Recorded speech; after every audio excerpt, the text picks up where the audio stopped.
And welcome to Tennessee, the volunteer state, and welcome to Nashville Country RV Park. Our motto is to give you a taste of Tennessee for a little touch of heaven. And we try to do that in the hospitality, the entertainment, the food, and just the general activities are around Nashville. It's a wonderful place. We're going to talk a little bit about things going on in the Nashville area.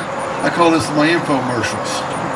Right. A lot of things going on around Nashville, and a couple, you're probably familiar with a lot of the historic sites and that, and we have tours up at the main office, take you historic sites, Grand Ole Opry, the General Jackson, which is a steamboat, Civil War battlefields, distilleries, antebellum homes, Homes of the Stars, and things like that. So there's a lot of stuff. You go up there, you can see the brochure, and they'll talk you with that. Other things, as you may or may not know, there's 4 presidents from the Nashville area. They have homes here that you can visit that are interesting. The most famous, of course, is Andrew Jackson, or Old Hickory. His home heritage is only about 6-7 miles from here. It's a short distance. You can get directions. It's an old antebellum home. It was a plantation going back years ago, and he had quite a storied life if you ever know anything about Andrew Jackson. Anyhow, it's a wonderful place to go to. In Nashville, we have a lot of great honky-tonks, which I always say is a great place to, if you can get some drinks, good music, good food, hardwood floor, dancing, have a good time. Just close to here, if you go down one exit, we have a place called Long Hollow Jamboree, which is a honky-tonk that doesn't have alcohol. So if you want to do the same thing, you want to dance, have good music, sometimes they broadcast live on the radio show, good southern cooking food. Okay, it's about 5 miles from here. Long Hollow Jamboree. It's a great place to go if you don't want to smoke in the alcohol. It's more of a family honky-tonk kind of thing. Real nice. Okay, another place that's close, if you like wineries, there's 2 wineries in the area. The closest one, Long Hollow Winery, is about 3 miles. Again, we're 98, get off at 97, that's Long Hollow Pike. Go down a mile and you have Long Hollow Winery. Okay, it's an interesting wine. I bring it up a lot because they have a wine here. I'm kind of a history buff called Plantation.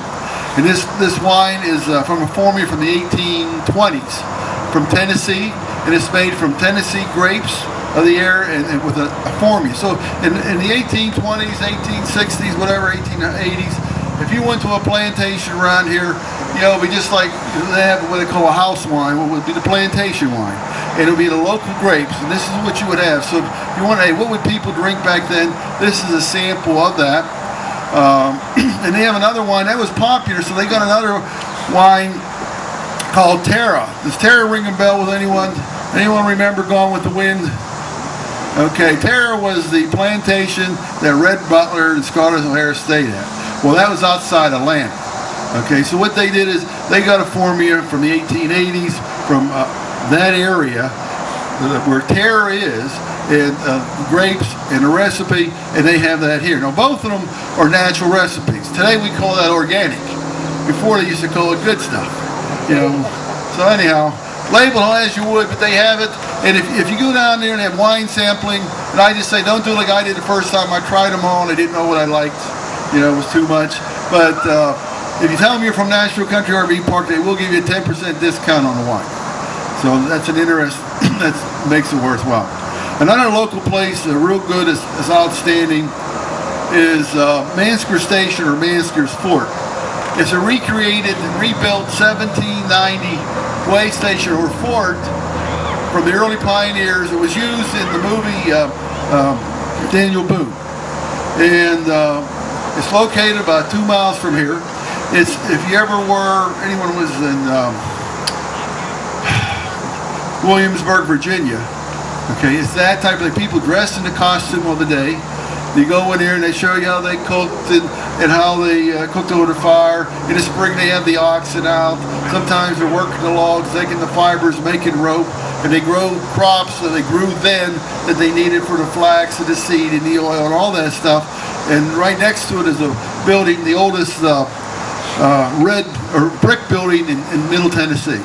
So they got them both there. It's real interesting. Our guests that have been there say they liked it better in Williamsburg, Virginia. So if you like it, we'll step back in history, and then it's It's real close. Again, it's exit 97, one exit 9, take a left. You'll see the sign, take a right. And if you tell them for Nashville Country RV Park, no, they don't give any discount on wine because they don't sell it, but they will give you a free postcard. And they don't buy no gas, but it's a nice moment. Okay. Anyhow, we have that. Another couple things in the area if you're interested, and I just talk about things real close, okay?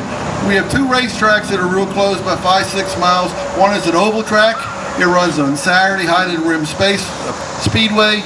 I said space, but I'm getting ahead of myself. But anyhow, it's real nice, and they have they run about 8 different classes of things. It's a nice local track. People from Alabama through Kentucky come in and race. You know, it's a nice track. Another they call it Music City Raceway, which is a drag strip. This weekend, Saturday and Sunday. Sunday, they're having motorcycle finals, but they're doing both. Regular track on Saturday and bikes, and then they're having a regional bike final on Sunday.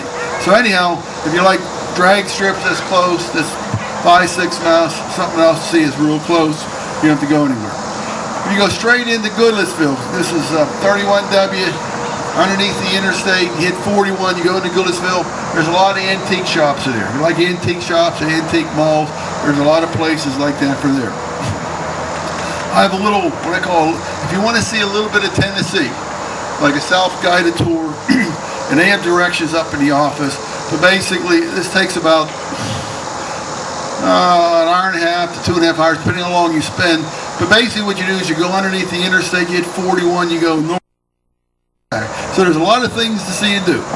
In the park here, if you don't know, we have a book exchange, we have an exercise room. Up there we have video rentals, we have massage therapists that you can go to or they can come in, so we do different things like that. We have an exercise area. Up here is regulation shuffleboard courts, but the numbers are up there. Play by any rules you want.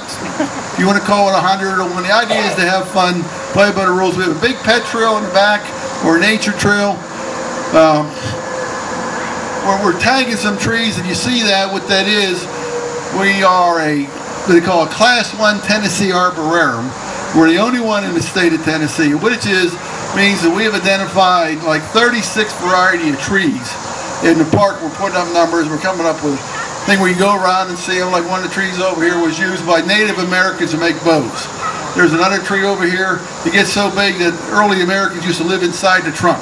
So we got all this history. We're sort of a little nature trail. We're trying to do things to have some fun. But if we don't have it, if you're not sure what you want, just go up, talk to the office.